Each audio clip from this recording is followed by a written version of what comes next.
ప్రభా అన్న వాక్యము ప్రతి కుటుంబంలో నెరవేర్చబడును గాక. అయ్యా నువ్వు కుటుంబాన్ని కట్టే దేవుడవయ్యా. కూలిపోయిన కుటుంబాలను కడతావయ్యా, విడిపోయిన కుటుంబాలను కడతావయ్యా, విడిపోయిన భార్య భర్తల్ని కడతావయ్యా, విడిపోయిన తల్లి బిడ్డల్ని కడతావయ్యా, విడిపోయిన అక్క చెల్లెలను కడతావయ్యా, విడిపోయిన అన్నదమ్ములను కడతావయ్యా. విడిపోయిన ప్రతి కుటుంబాన్ని నువ్వు కట్టే దేవుడవు ప్రభా. యేసు నామములో ఈ రాత్రి నేను ప్రార్థన చేస్తున్నాను ప్రభా.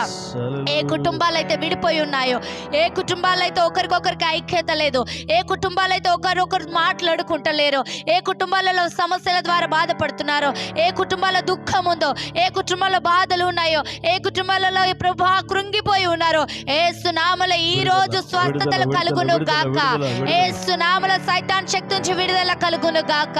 గల్లిబిల్లి చేస్తున్న సైతాన్ యేసు నామములో తొలగిపోను గాక. ఓ పరిశుద్ధాత్మ దేవానికి వందనాలు, వందనాలు, వందనాలు, వందనాలు. ప్రార్థన చేసుకుందాం. హల్లెలూయా.